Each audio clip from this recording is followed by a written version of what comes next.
बिस्मिल्लाहिर्रहमानिर्रहीम। अस्सलाम वालेकुम। क्या हाल है? मैं अल्हम्दुलिल्लाह से ठीक हूँ। तो जी जनाब, आज हम बनाएंगे बहुत ही मज़ेदार ग्रीन बीन्स यानी कि लोबिया। कुछ लोग इसको रवां कहते हैं, कुछ लोबिया कहते हैं, और कुछ इंडिया वाले हमारे बहन भाई हैं जो इसको जो है ना राजमा कहते हैं। तो आज मैं इसकी रेसिपी आप लोगों के साथ शेयर करूँगी। तो ये देखें जी, यहाँ पे बच्चे लेके आए थे सुबह गुब्बारे, और उसमें ना बहुत प्यारे प्यारे ये देखें स्टिकर से बने हुए थे, दिल दिल पाकिस्तान वाले, और पाकिस्तान के झंडे वगैरह बने हुए थे। तो मैंने कहा कि चले ज़रा दिखाएं मुझे, तो मैं थोड़ी सी ना आपकी वीडियो कैप्चर कर लूँ। तो माशाल्लाह से ये देखें जी, 14 अगस्त जो है ना वो करीब आ रही है, और माशाल्लाह से जोश होना भी चाहिए। बच्चे तो फिर ज़्यादा ही पुरजोश हो जाते हैं झंडियाँ वगैरह लगाने में, और स्टिकर, और साथ ये देखें माशाल्लाह गुब्बारे हैं, तो उनके ऊपर भी जो है ना पाकिस्तानी परचम जो है बना हुआ है। तो अल्लाह ताला जो है ना हमारे मुल्क को दिन दुगनी रात चुगनी तरक्की अता फरमाए, और हमारे जो हुक्मरान हैं ना इनको भी अल्लाह ताला हदायत फरमाए, क्योंकि इन्होंने तो जो है ना महंगाई वाली तो हद ही की हुई है। बिजली का रोना तो हर बंदा रो रहा है। तो अल्लाह ताला इनको भी हदायत दे। खुद तो ये एसियों के नीचे बैठे हुए हैं और कोई इनको टेंशन नहीं है, लेकिन गरीब आवाम जो है ना वो परेशान है। अल्लाह ताला इनको हदायत दे और उनकी जो है ना थोड़ा सा गौर करने की भी तौफीक अता फरमाए। तो ये देखें माशाल्लाह से ये बड़े अच्छे गुब्बारे थे। ये देखें, एक पे झंडा बना हुआ है, एक पे दिल दिल पाकिस्तान बना हुआ है। तो ये देखें जी, यहाँ पे बचे हुए थे चावल, जो हमने कल दाल कद्दू और चावल बनाए थे। तो ये हम अपने बज्जीस को डालेंगे। तो अगर आपने मेरी वो वीडियो नहीं देखी तो आप लोग जो है ना देख सकते हैं जाके। तो उसमें हमने दाल कद्दू बनाए थे और साथ चावल बॉयल किए थे। तो ये मैं जब भी चावल बॉयल करूँ मैं लाजमी अपने बज्जीस के लिए तो रखती ही हूँ। तो ये देखें, मैंने कहा कि इनको डाल दूँ तो ताकि ये भी खा लें। मैं इनको अलहदा से मैंने चावल इनके निकाल के रखे हुए थे। ये देखें, ये अब हम डालेंगे अपने बज्जीस को, और थोड़े से मैंने फिर निकाल लिए थे अपने जो है ना लव बर्ड्स के लिए। ये देखें माशाल्लाह इतने शौक से ये खाते हैं ना। अगर आपने भी बज्जीस रखे हुए तो थोड़ा सा नमक डाल के ना तो बॉयल चावल इनको दिया करें। माशाल्लाह ये बहुत शौक से खाते हैं। तो पुलाव वगैरह खैर नहीं देना, क्योंकि उसमें मसाले तेज़ होते हैं। तो जो है ना उबले हुए चावल आपने इनको लाजमी देने हैं, क्योंकि इनमें नमक फिर डाला होता है तो इनकी नमकियात वगैरह भी पूरे होते हैं, और इस तरह से इनकी डाइट जो है ना वो थोड़ी सी चेंज भी हो जाती है। ये देखिए, काइंडली अगर मेरे चैनल पर न्यू हैं तो आपने वीडियो पसंद है तो लाइक करना है और चैनल को सब्सक्राइब भी करना है। ये आपकी तरफ से हमें तोहफ़ा और हम प्यार होता है, तो प्लीज़ इतना सा काम कर दिया करें।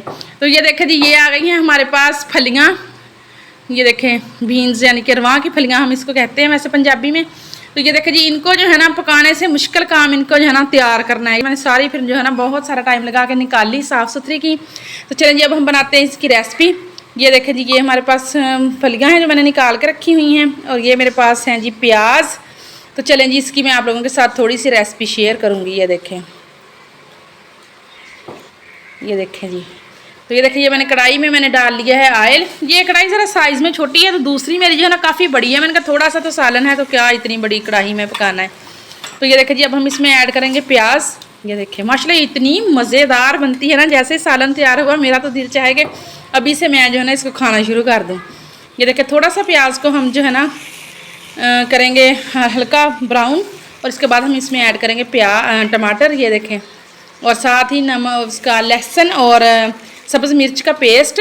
लहसुन आपने इसमें जो है ना थोड़ा सा ज़्यादा डालना है, क्योंकि इनकी तासीर ज़रा जो है ना वो बादी सी होती है। तो इस तरह जो है ना थोड़ा सा अदरक लहसुन डालने से इसका जो है ना सही हो जाता है काम। ये देखें जी, इसको इस तरीके से भुनेंगे, और इसके बाद हम इसमें ऐड करेंगे नमक मिर्च और हल्दी। ये जाएगी इसके अंदर। ये देखें, और अब हम इसकी करेंगे भुनाई अच्छे तरीके से। ये देखें जी, ये देखें, इसके बाद हम इसमें ऐड कर देंगे अपनी फलियाँ जो हमने तैयार करके रखी हुई हैं। ये देखें, इसमें कुछ नरम थी और कुछ जो है ना उनके फिर मैंने बीज इनके निकलने थे बीज निकाल लिए। जो नरम थी उनको फिर मैंने काट के ना तो इनके अंदर मिक्स कर दिया था। ये देखें, इस तरीके से हम इनको भुनेंगे, क्योंकि अगर ये सब्ज़ ही होती तो फिर हमने इनको दम पे ही पकाना था, कटी हुई अगर होती तो। अब इसमें मैं ना थोड़ा सा पानी ऐड करके तो इसको बंद कर दूँगी, और फिर ये दम पे ही गलेंगी, और उसी में ये जो है इनकी भुनाई होगी फिर। ये देखें, ये हल्का सा मैंने इसमें पानी ऐड किया था ताकि ये अच्छे तरीके से जो है ना गल जाएँ। ये देखें, देखें, चले जी, अब हम इसको ढक देंगे और आग हम इसकी कर देंगे बिल्कुल हल्की, क्योंकि ये देखें हल्की आंच पे फिर ये जो है ना पकेंगी। हल्की हल्की आंच पे फिर इसको जो है ना गल भी जाएंगी, और इनकी बुनाई भी जो है ना बहुत अच्छे तरीके से हो जाएगी। तो ये देखें जी, फाइनल लुक हमारी आ गई है सब्ज़ी की। तो ये देखें माशाल्लाह से बहुत मज़ेदार सब्ज़ी तैयार होती है। तो अगर आप मेरे तरीके से बनाएं तो इंशाल्लाह बनेगी भी झटपट और मज़ेदार भी बहुत ज़्यादा होगी। ये देखें, तो ये थी मेरी आज की वीडियो और एक छोटी सी रेसिपी। अगर पसंद आए तो लाइक करें और चैनल को सब्सक्राइब भी करें और इसके साथ ही मुझे दें इजाज़त। अल्लाह हाफिज़।